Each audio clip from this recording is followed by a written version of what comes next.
श्रीहरि दर्शकवृन्द स्वागत छ। म प्रस्तोता ज्योतिषी मनोज अधिकारी यहाँहरु समक्ष आज विशेष 2080 सालको ज्येष्ठ महिनाको सिंह राशिको समग्र राशिफल लिएर तपाईहरु सामु उपस्थित भइसकेको छु। दर्शकवृन्द, सिंह राशि हुने महानुभावहरुका लागि यो ज्येष्ठ महिना के कस्तो बन्दैछ, तपाईको कर्म क्षेत्र, व्यापार, आर्थिक, शिक्षा, स्वास्थ्य, पारिवारिक जीवन यी समग्र पक्षलाई समेटेर हामी राशिफल मार्फत चर्चा गर्ने नै छौं। दर्शकवृन्द, यदि कुनै क्षेत्रमा नराम्रो हुँदैछ भने तपाईले महिनाभरिलाई राम्रो बनाउनका लागि के कस्तो मन्त्र जप उपाय गरेर अगाडि बढ्ने, यदि कुनै शुभ कार्यको थालनी गर्दै हुन्छ, कुनै यात्रामा जाँदै हुनुहुन्छ भने तपाईका लागि शुभ अंक शुभ रंग के कस्तो रहेको छ, यी समग्र पक्षलाई समेटेर हामी राशिफल मार्फत चर्चा गर्ने नै छौं। दर्शकवृन्द, यो भिडियो हेर्दै गर्दा एक लाइक गरिदिनुहुन्छ भन्ने अपेक्षा पनि गरेका छौं र भिडियो हेर्दै गर्दा राम्रो लाग्छ भने अरूलाई शेयर गरेर हामीलाई हौसला प्रदान गर्न सक्नुहुनेछ। दर्शकवृन्द, ढिला नगरिकन प्रवेश गरौं यो 2080 सालको ज्येष्ठ महिनाको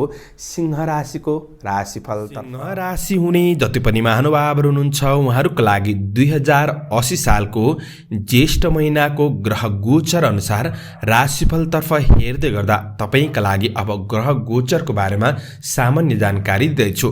राजा ग्रह सूर्य ग्रह तपाईको राशिबाट कर्म भावमा रहेर कर्म क्षेत्रलाई राम्रो बनाइरहेको अवस्था देखिन्छ। त्यस्तै मंगल ग्रह चाहिँ तपाईको राशिबाट 12औं भावमा व्ययस्थानमा जाने हुँदाखेरि केही समस्याहरू ल्याउन सक्ने योग पनि बनाइरहेको अवस्था देखिन्छ। बुध ग्रह तपाईको राशिबाट 21 गतेसम्म 9औं भावमा रहनेछन् भाग्य भावमा। त्यसपछि कर्म भावमा सूर्य बुधको बुध आदित्य योग बनाउने अवस्था देखिन्छ। त्यस्तै शुक्र ग्रह 16 गतेसम्मका लागि 11औं भावमा, त्यसपछि 12औं भावमा गोचर गर्ने अवस्था रहेको छ। अब यिनै ग्रह गोचरको आधारमा तपाईका लागि यो ज्येष्ठ महिना के कस्तो बन्दैछ आउनुहोस् चर्चा गरौं। सूर्यको ग्रह गोचरले गर्दाखेरि यो महिना विशेष तपाईको काम कार्यको क्षेत्रमा तपाईले सफलता प्राप्त गर्न सक्ने योग बनाइरहेको अवस्था देखिन्छ। सरकारी निकायसँग सम्बन्धित कुनै पनि काम कार्य गर्नुहुन्छ भने त्यस्ता क्षेत्रमा तपाईले आफ्नो कार्यलाई अगाडि बढाउन सक्ने सफलता प्राप्त गर्न सक्ने योग रहेको छ। नोकरीजन्य काम कार्यको क्षेत्रमा पनि विशेष सफलता प्राप्त गर्न सक्नुहुनेछ। मेडिकल आदिको क्षेत्रमा हुनुहुन्छ वा तपाई कुनै पनि डाक्टर सम्बन्धी काम कार्य गर्नुहुन्छ, धातु तामा आदिको काम कार्य गर्नुहुन्छ भने यस्ता क्षेत्रबाट पनि तपाईले विशेष लाभ प्राप्त गर्न सक्ने योग बनाएको अवस्था देखिन्छ।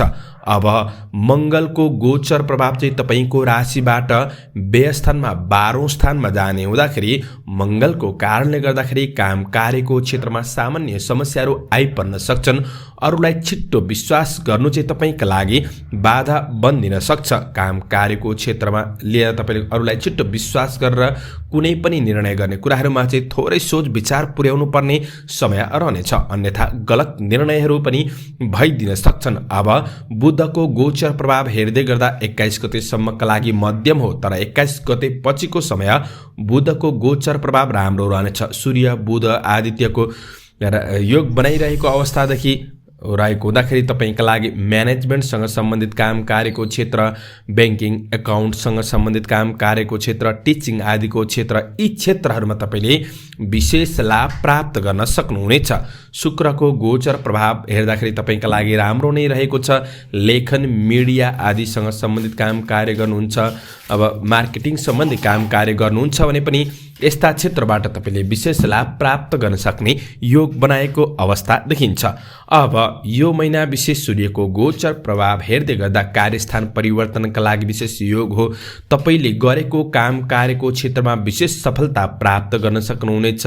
काम कार्यको सिलसिलामा केही राम्रा व्यक्तिहरूसँग नजिक हुने अवसर जुट्नेछ र आफूभित्र रहेको कमी कमजोरीलाई पनि तपाईले सुधार गर्दै बढ्न सक्ने योग रहेको छ। केही जिम्मेवारीहरू बढ्न सक्छन्, व्यस्तता बढ्न सक्छ र पनि पाएको जिम्मेवारीलाई तपाईले पूरा गर्दै बढ्न सक्ने योग रहेको छ। कार्य सफलताले मन खुसी रहन सक्ने योग हो भने विशेष नयाँ अवसरहरूमा तपाई अगाडि बढ्न सक्नुहुनेछ। तपाईले गरेको कार्यको शुभ चर्चा परिचर्चा चल्न सक्ने नाम दाम प्रतिष्ठाको योग बनाएको छ भने राजनीति क्षेत्र र सामाजिक काम कार्यको क्षेत्रमा पनि सक्रियतापन बढ्न सक्ने योग रहेको छ। गरेको काममा केही पदोन्नतिको योग पनि रहेको छ भने विशेष लाभ प्राप्त गर्दै बढ्न सक्नुहुनेछ। प्रशासनिक काम कार्यहरूलाई पूरा गर्दै बढ्न सक्ने योग हो। मान सम्मान प्राप्त गर्न सक्नुहुनेछ। केही नयाँ जब जागिरका लागि अवसरको खोजी गर्दै हुनुहुन्थ्यो भने यो महिना केही लाभ प्राप्ति हुन सक्ने योग पनि रहेको छ। अब यसरी हेर्दाखेरि कार्यक्षेत्रका दृष्टिले तपाईँका लागि यो महिना सकारात्मक नै देखियो। अब व्यावसायिक दृष्टिले हेर्दै गर्दा तपाईँका लागि व्यावसायिक क्षेत्रमा पनि प्रगतिको योग रहेको छ।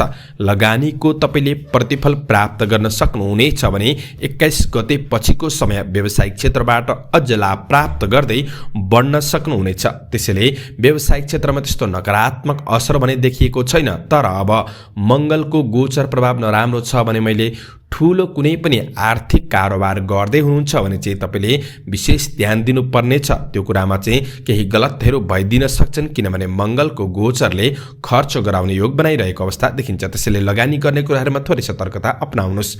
तपाईँका लागि यो महिना आय आर्जन पक्ष सकारात्मक रहनेछ। अब मैले फेरि दोहोऱ्याउनु पर्छ, मङ्गलको गोचरले गर्दाखेरि अनावश्यक लगानीका कुराहरूमा खर्च भइदिन सक्छ।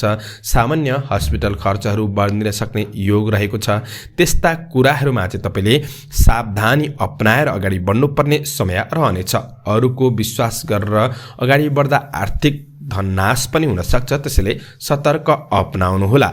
अब तपाईँका लागि शिक्षा क्षेत्रका दृष्टिले हेर्दै गर्दा विद्यार्थी वर्गहरूका लागि पनि यो महिना पढाइ पक्ष सकारात्मक नै रहनेछ। तपाईँको उच्च शिक्षातर्फ अगाडि बढ्न सक्ने योग रहेको छ भने तपाईँ कुनै पनि परीक्षा प्रतियोगितामा सामेल हुँदै हुनुहुन्छ भने यो महिना सफलता प्राप्त गर्न सक्ने योग रहेको छ। विद्यार्थी वर्गहरूका लागि पढाइ क्षेत्र सकारात्मक रूपमा अगाडि बढ्नेछ। अब स्वास्थ्य क्षेत्रका दृष्टिले हेर्दै गर्दा तपाईँका लागि केही नराम्रो असर भनेको चाहिँ केले भन्दा मङ्गलको गोचरले गर्दाखेरि अब तपाईँ कुनै पनि हात हतियारको उपयोग गर्दै हुनुहुन्छ वा कुनै पनि यात्रामा जाँदै हुनुहुन्छ भने चाहिँ तपाईँले थोरै सावधानी रहनुपर्ने समय बन्नेछ।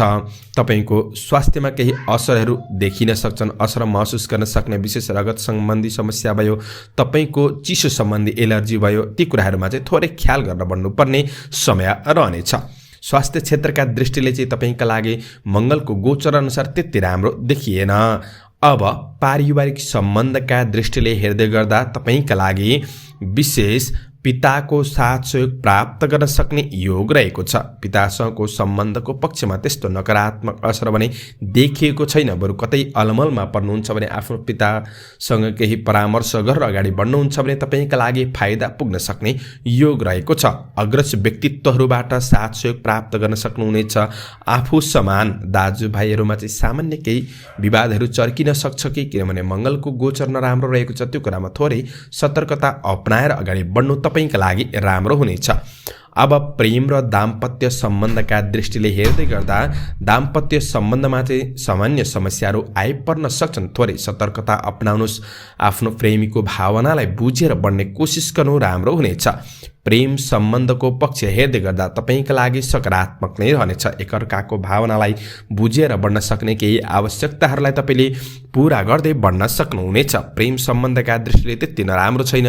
दाम्पत्य सम्बन्धका दृष्टिले व्यस्तता बढ्न सक्ने, कतै समय दिन नसकेला कि त्यो कुरामा ध्यान दिनुहोस्।